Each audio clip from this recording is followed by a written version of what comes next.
Pour moi, avoir le glow, c'est avoir une peau en bonne santé, une peau qui respire, qui n'a pas des boutons, des taches, des trucs bizarres, etc. Et pour moi, c'est vraiment ça, avoir le glow.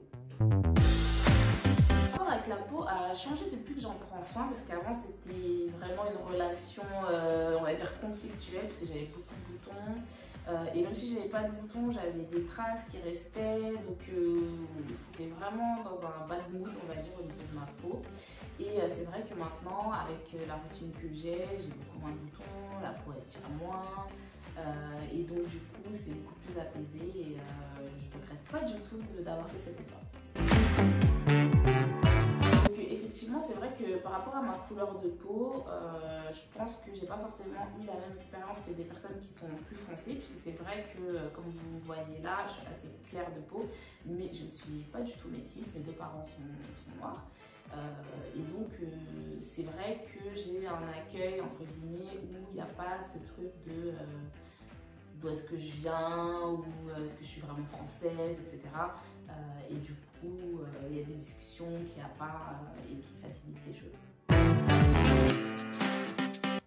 Dans la société antillaise, forcément, par rapport à l'histoire qu'il y a eu, les gens étaient classés en fonction de leur couleur de peau. Donc si tu étais vraiment noire de peau, tu travaillais mais dans les champs, alors que les personnes qui étaient métissées, les mulâtres, etc., ils avaient d'autres postes.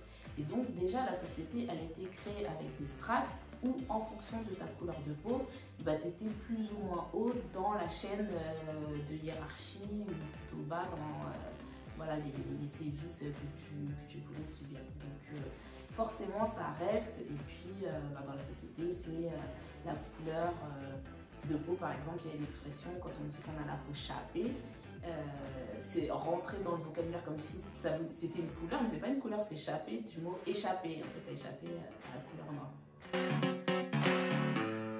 C'est vrai qu'il y a beaucoup de personnes noires qui n'osent pas demander de promotion parce que dans la société, enfin en tout cas dans les cultures, souvent on va dire écoute, t'es pas chez toi, ou t'es pas... Même aux Antilles, en fait les gens font ça. En gros, ne demande pas de promotion, te fais pas remarquer, déjà t'as un travail, donc sois content avec ce travail-là en fait.